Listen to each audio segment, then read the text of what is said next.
Momento de máxima incertidumbre y de presiones cruzadas. Israel y Hamás evalúan el precio de volver a la guerra. ¿Qué ha supuesto la tregua para un bando y para otro? ¿Qué intereses y qué riesgos tienen en reanudar los combates? Lo analizamos en el debate de France 24 con Fouad Chahine. Él es director de la Comunidad Palestina de Chile, abogado y exdiputado. Y también con el doctor Samuel Feldberg. Él es analista y profesor de Relaciones Internacionales. Fouad, Samuel, muchísimas gracias por haber aceptado esta invitación al debate de France 24. Antes de empezar, les recuerdo a nuestra audiencia que pueden hacernos llegar sus comentarios a través de las redes sociales. Nos encuentran como @France24_ES y también que pueden repetir este y otros episodios del debate en YouTube y en las principales plataformas de audio. Ahora sí, antes de entrar en este debate, quiero que recordemos la posición que mantiene al menos públicamente el gobierno israelí. Al inicio de la guerra fijé 3 metas: eliminar a Hamás, regresar a nuestros rehenes y asegurarnos de que Gaza nunca más vuelva a ser una amenaza para Israel. Estas 3 metas permanecen. En la semana que pasó tuvimos un gran logro: el regreso de decenas de nuestros rehenes. Hace una semana parecía producto de la imaginación, pero lo logramos. Pero en los últimos días he oído una pregunta. Después de completar el regreso de los rehenes, ¿Israel va a volver a combatir? Mi respuesta es un sí inequívoco. No hay escenario en el que no luchemos hasta el final. Esta es mi política y todo el gabinete está detrás. Hay soldados detrás, hay gente detrás, y eso es lo que haremos. Fouad, empiezo por usted, le empiezo planteando algo que también luego le voy a trasladar a Samuel para tener sus visiones de entrada en este debate, y es por qué son tan complicadas estas negociaciones.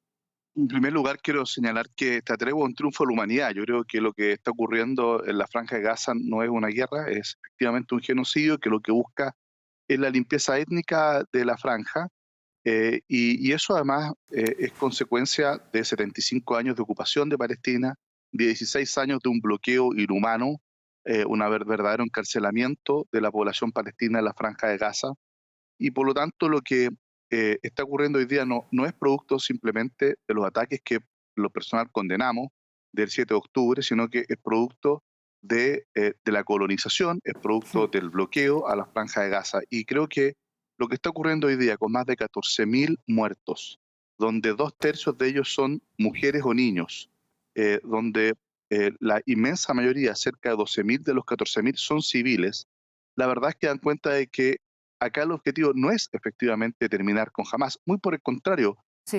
lo que está haciendo Israel es reproducir a Hamás.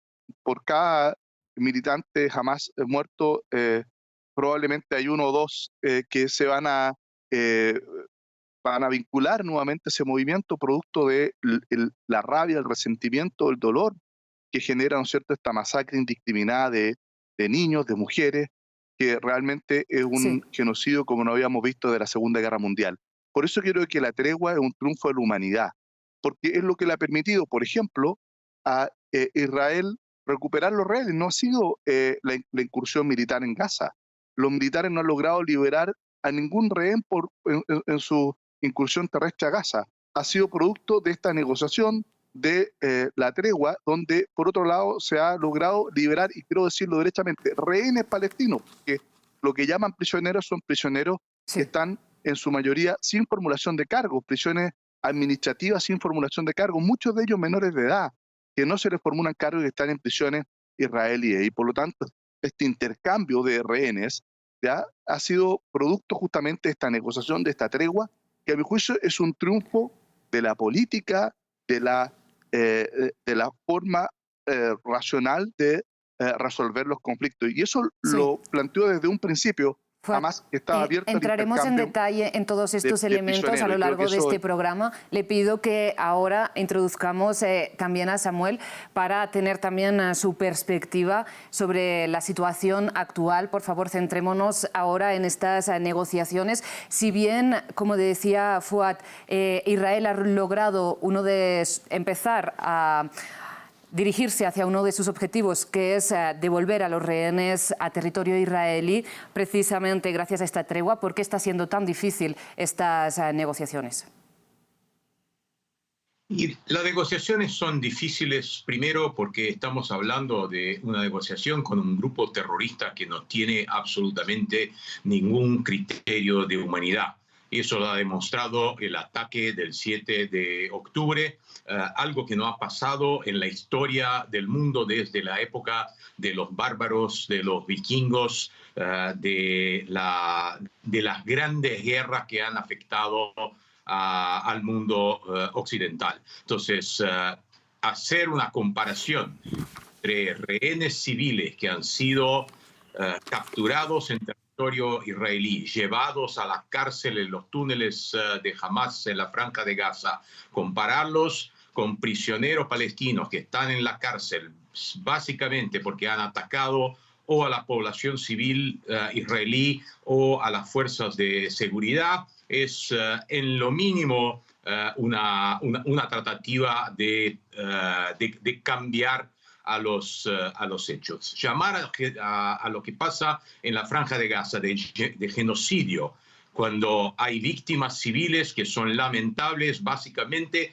porque Hamas los utiliza como una protección contra los ataques israelíes que tienen por objetivo destruir a una organización terrorista y liberar a los rehenes que están ahí como prisioneros de Hamas, es simplemente eliminar la validad del concepto de genocidio. Israel tiene capacidad militar para destruir a la Franja de Gaza muchas y muchas veces, y nosotros todos sabemos que a lo largo de los últimos 75 años la población palestina ha sido una de las que más crece en el mundo. Entonces, llamar de genocidio a un conflicto entre esas dos entidades, cuando Hamas es el grupo terrorista que no respeta a la población civil, no tiene ningún sentido. Y el objetivo de Israel es efectivamente destruir a esa organización terrorista,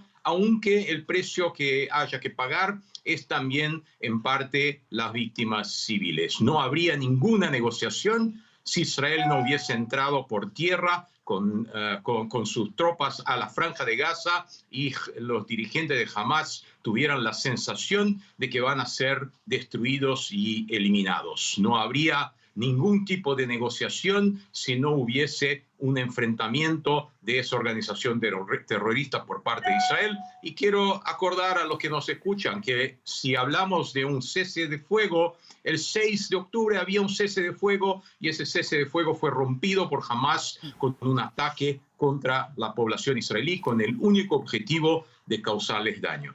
Fouad, ¿usted está de acuerdo en que a Hamas le ha interesado esta tregua más que a Israel?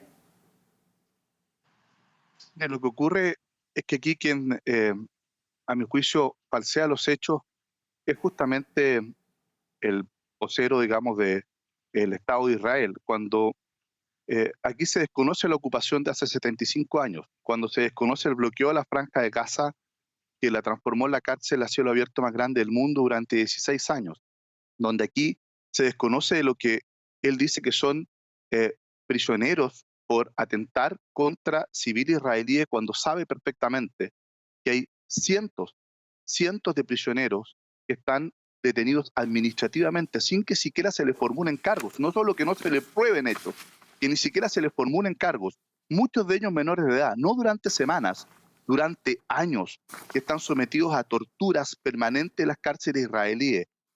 Israel, que es un verdadero Estado terrorista, porque es el Estado que más resoluciones de las Naciones Unidas desconoce, no respeta el derecho internacional. Hay más de 60 resoluciones de las Naciones Unidas, tanto de la Asamblea General como del Consejo de Seguridad, que incumple justamente Israel, y por lo tanto es un Estado que es capaz de violar, de vulnerar todas las normas más básicas del derecho internacional, de los derechos humanos, del derecho internacional humanitario. Me parece inmoral decir que es un costo. Más de 8.000 niños, que no son un número, son niños que han muerto producto del bombardeo indiscriminado de Israel, que han muerto asfixiados, aplastados debajo de los techos de sus casas, que han muerto porque no han tenido la posibilidad de tener la atención sanitaria a tiempo porque Israel ha bombardeado los hospitales, porque ha asesinado a más de 60 periodistas, a decenas de médicos y personal sanitario. Eso no es el precio por atacar jamás, eso no son números, no son daños colaterales. Eso demuestra una intención que es absolutamente planificada de poder aniquilar a la población civil, particularmente a mujeres y niños en la Franja de Gaza. Más de 2/3 partes de los muertos son víctimas mujeres y niños, no militantes de Hamás. Por lo tanto, a mí me parece una inmoralidad tratar de darle algún tipo de legitimidad o justificación a este genocidio que solo es comparable con aquel cometido por el régimen nazi, donde hoy día, lamentablemente, las víctimas de entonces se han transformado en victimarios. A mí me parece eso una inmoralidad, además de tergiversar los hechos. Yo creo que esta tregua lo que favorece es que no solo no mueran por las bombas israelíes los palestinos de la Franja de Gaza, sino que no mueran porque no tienen agua, porque no tienen atención médica, porque no tienen alimentos. Esos también son crímenes de guerra, el tratar de asfixiar a la población civil sin alimentos, sin agua, sin atención médica. Eso es lo que permite, y además, ¿no es cierto?, ir generando este intercambio de rehenes, los que tiene por miles de hace años Israel en sus prisiones y aquellos que hoy día tiene Hamás.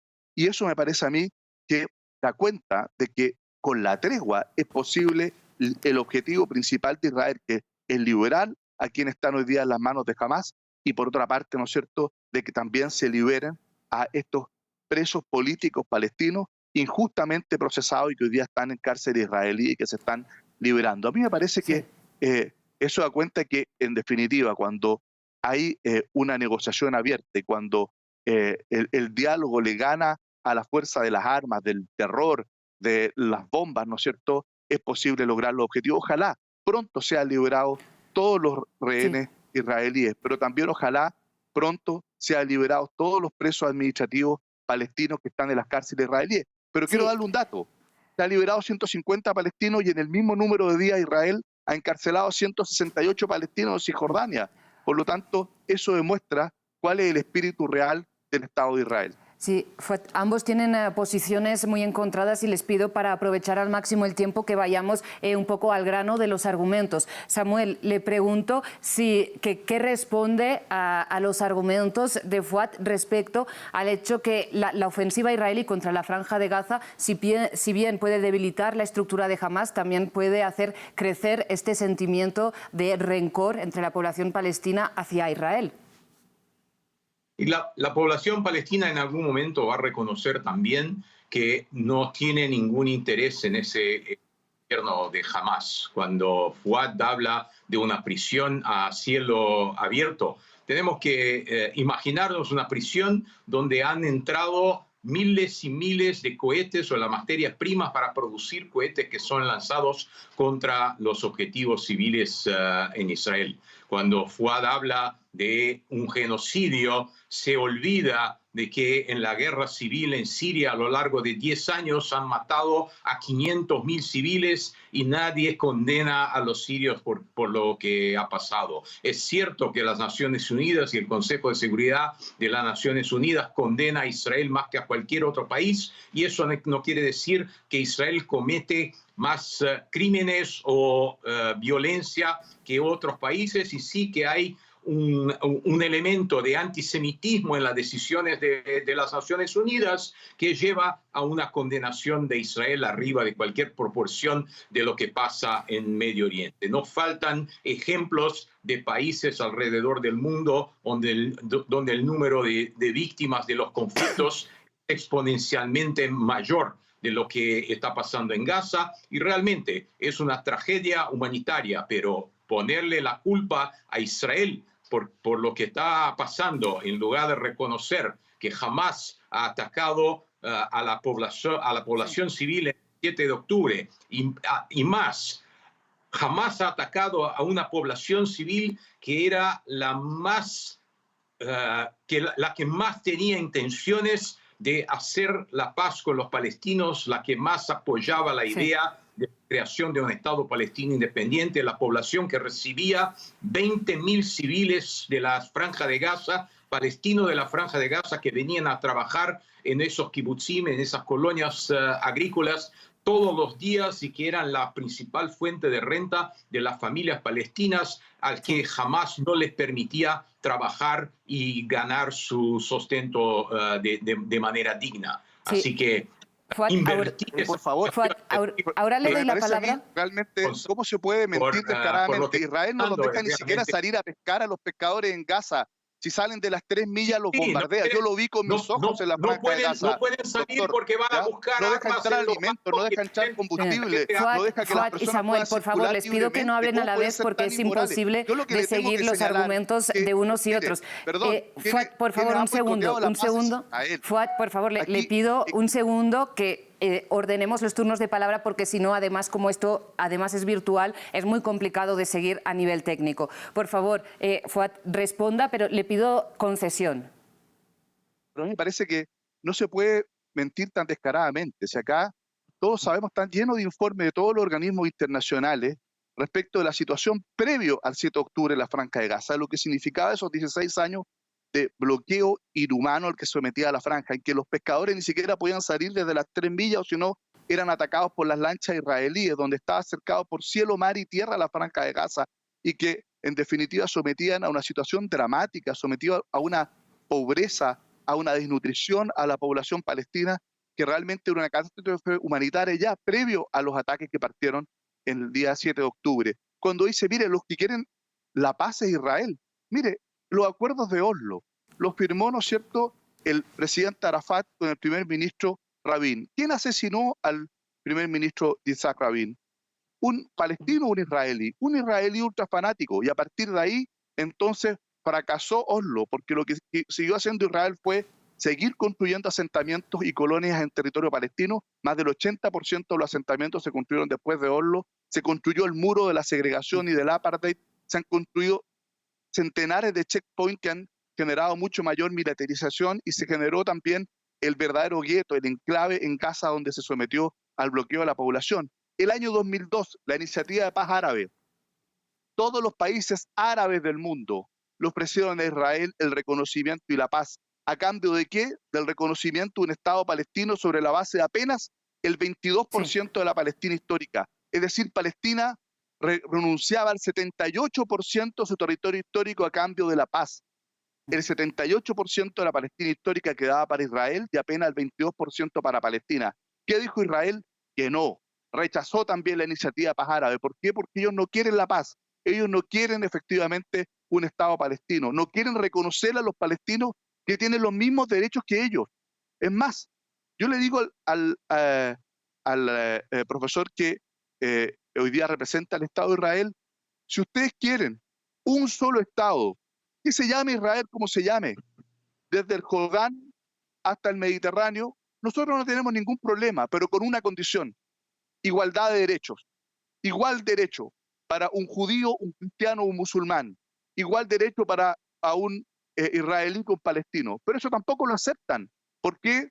Porque ellos quieren un Estado confesional, un Estado judío, y por lo tanto, para poder tener ese Estado confesional, ese Estado judío pasa por la eliminación del pueblo palestino, pasa por la limpieza étnica de Palestina, como lo señalaron desde un inicio los líderes del movimiento sionista. Entonces, esto es una etapa más del plan Dalet, es una etapa más de este plan que lo que busca es eliminar al pueblo palestino de la tierra palestina para poder consolidar la ocupación de Israel. Por lo tanto, creo que quienes no quieren la paz, quienes han insistido en la ocupación, quienes han insistido en el exterminio del pueblo palestino como estrategia, es justamente Israel. No es el antisemitismo lo que provoca las condenas de Naciones Unidas, es porque violan sistemáticamente los derechos humanos y el derecho internacional. Los palestinos no pedimos ni más, pero tampoco menos que lo que nos otorga el derecho internacional. Esta es una conversación, Fuad, que es imposible de mantener sin hacer referencia, evidentemente, a argumentos y a momentos del pasado, pero les pido, por favor, que nos centremos un segundo en la coyuntura actual, que es también bien complicada, y en ese sentido, Samuel, le quisiera preguntar respecto a algo que usted mencionaba, y es que es una catástrofe humanitaria en la Franja de Gaza.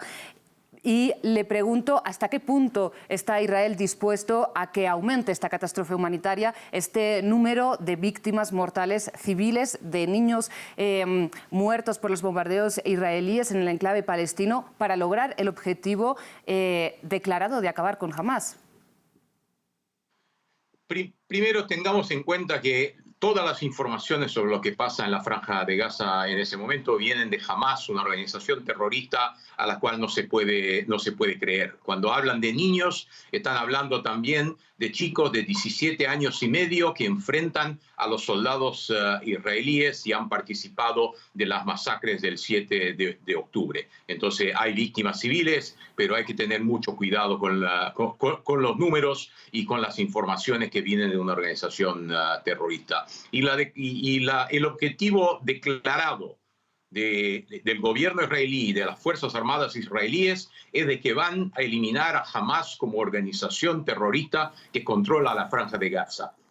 Fuad no menciona cuando habla de las proposiciones de paz que en el 2005 Israel se retiró de la Franja de Gaza y no había básicamente ningún problema de bloqueo de la Franja de Gaza hasta que Hamás no tomó el poder y empezó a transformar a la Franja de Gaza como una base de lanzamiento de cohetes y ataques terroristas contra el territorio Samuel, pero israelí. le pregunto ahora mismo, ¿hasta dónde puede llegar el número de muertos de la ofensiva israelí contra la Franja de Gaza para que Israel esté satisfecho con esa operación? Eso va a depender de Hamás, porque si Hamás decide abandonar el combate y dejar de amenazar a la sociedad israelí como una organización terrorista, no tendría que morir ningún otro civil palestino. Pero los civiles palestinos están sobre los túneles donde Hamás se esconde cobardemente para enfrentar a los soldados israelíes y no tiene ningún tipo de restricción en relación al número de civiles palestinos que tendrían que morir para que ellos sean eliminados.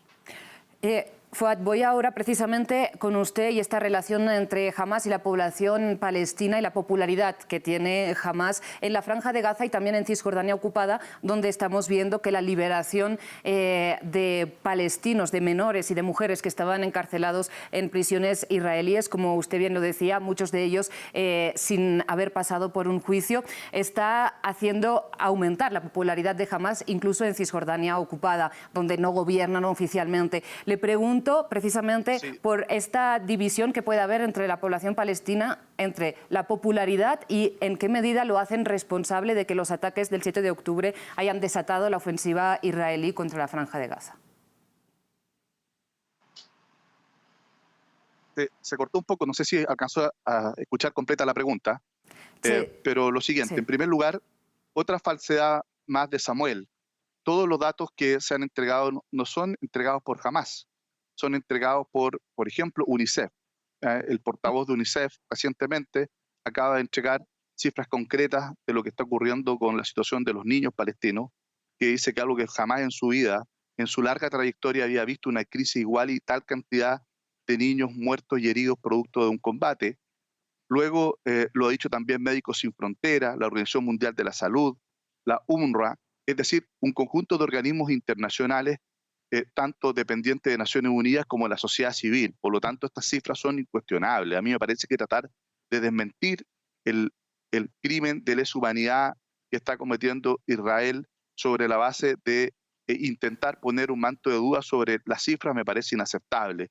Sobre todo porque además no son números, son seres humanos, son niños que se le han truncado sus sueños, son bebés prematuros que se dejaron morir, digamos, en la incubadora. Entonces, esto es dramático. Y respecto a su pregunta... Este cuestionamiento sobre las cifras, que son las mismas que manejamos nosotros, por favor, le pido, porque se nos va acabando el tiempo, que... Sí, lo que ocurre es que Hamás es una consecuencia de la ocupación. Si la única forma de que se termine Hamás va a ser el día que se acabe la ocupación de Palestina. Recordemos que Hamás nace también a instancias justamente de Israel para provocar una división en el liderazgo de la OLP, donde pensaron que el fortalecer a Hamás iba a debilitar a la OLP. Y mire lo que ha ocurrido, ¿ya? Y por lo tanto, el día que se termine la ocupación, ese mismo día va a terminar la resistencia palestina a la ocupación y va a terminar Hamás. Entonces, esa es la forma de poder terminar con ese movimiento, si ese es el objetivo. Terminen con la ocupación, cumplan con las resoluciones de las Naciones Unidas, cumplan con lo que le otorga el derecho internacional a los palestinos y cumplan con lo que le exige el derecho internacional a Israel.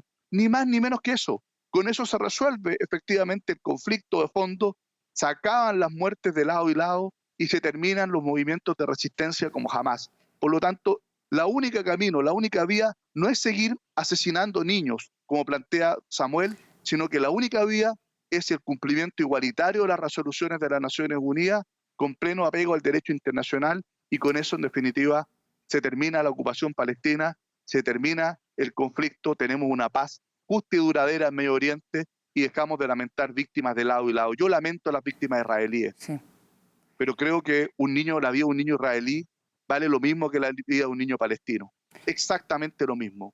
Y por eso que me parece a mí que tenemos que terminar con este círculo dramático y doloroso de la muerte, ¿ya? Pero para eso la respuesta no es más muerte como lo que propone Samuel, sino que simplemente el cumplimiento del derecho internacional y de las resoluciones de las Naciones Unidas.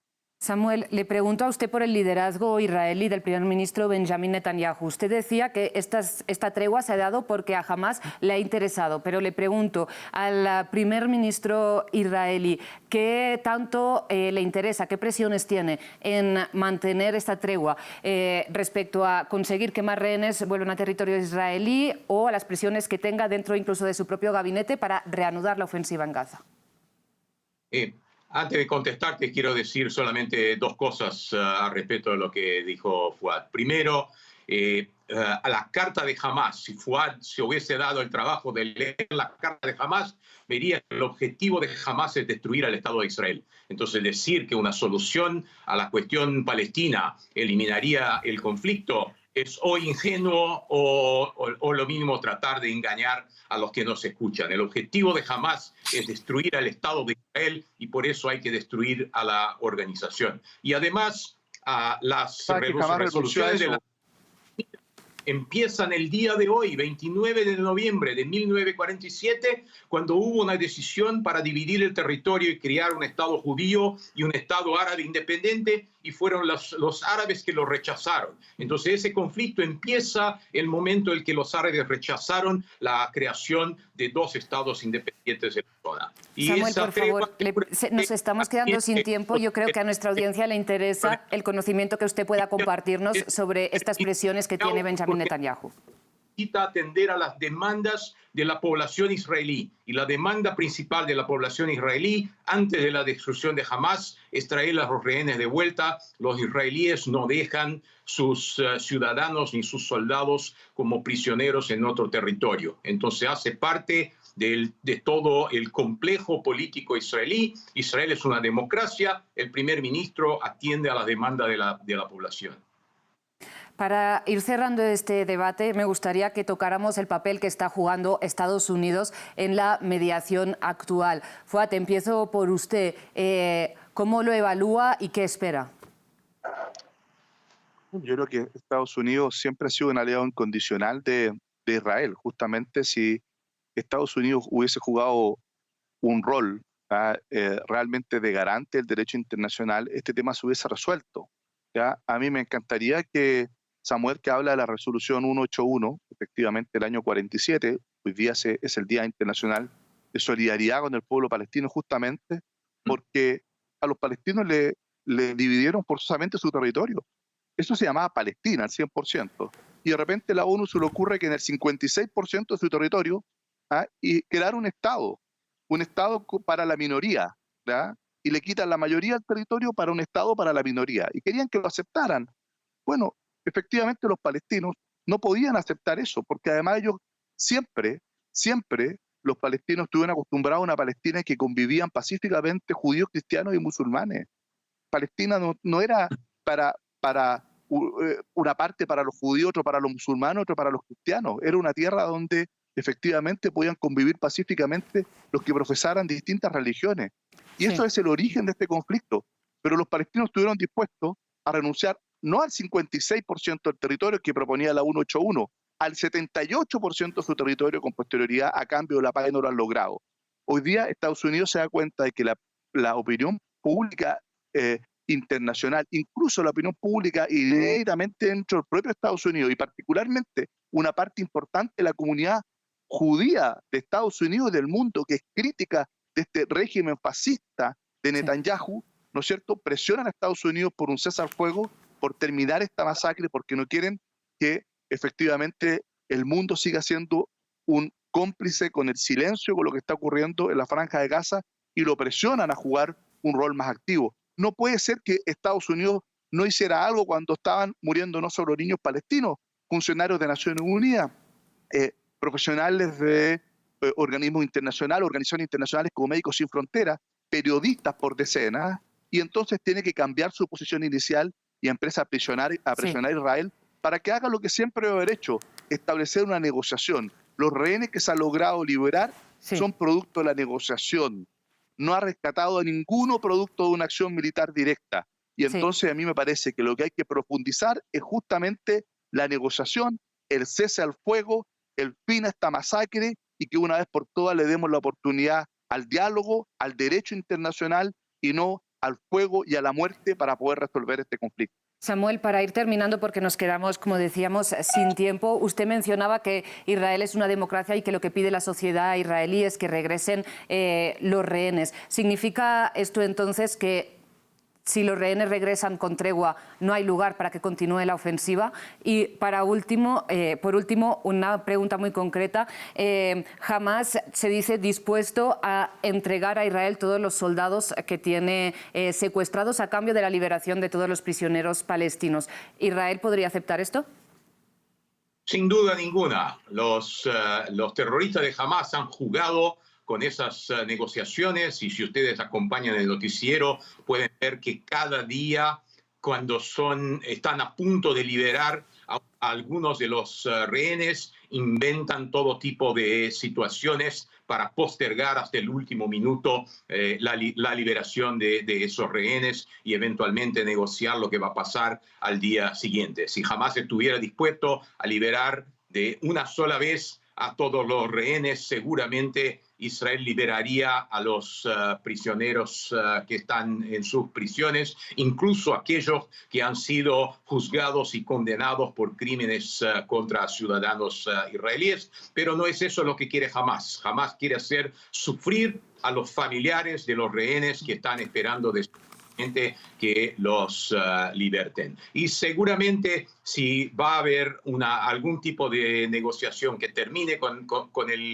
esa etapa del conflicto, después hay que eliminar a la organización terrorista que tiene por objetivo destruir a Israel, y es una ilusión pensar que esos palestinos están dispuestos a convivir lado a lado con Israel. Cuando Fuad habla de cómo vivían bien los judíos, los cristianos y los musulmanes en la época de Palestina controlada por los ingleses, se olvida de las masacres que hubo contra judíos en Hebrón y otros lugares de ese ambiente tan pacífico que solamente se transformó en el Estado de Israel porque los palestinos no estaban dispuestos a convivir con los judíos por ahí.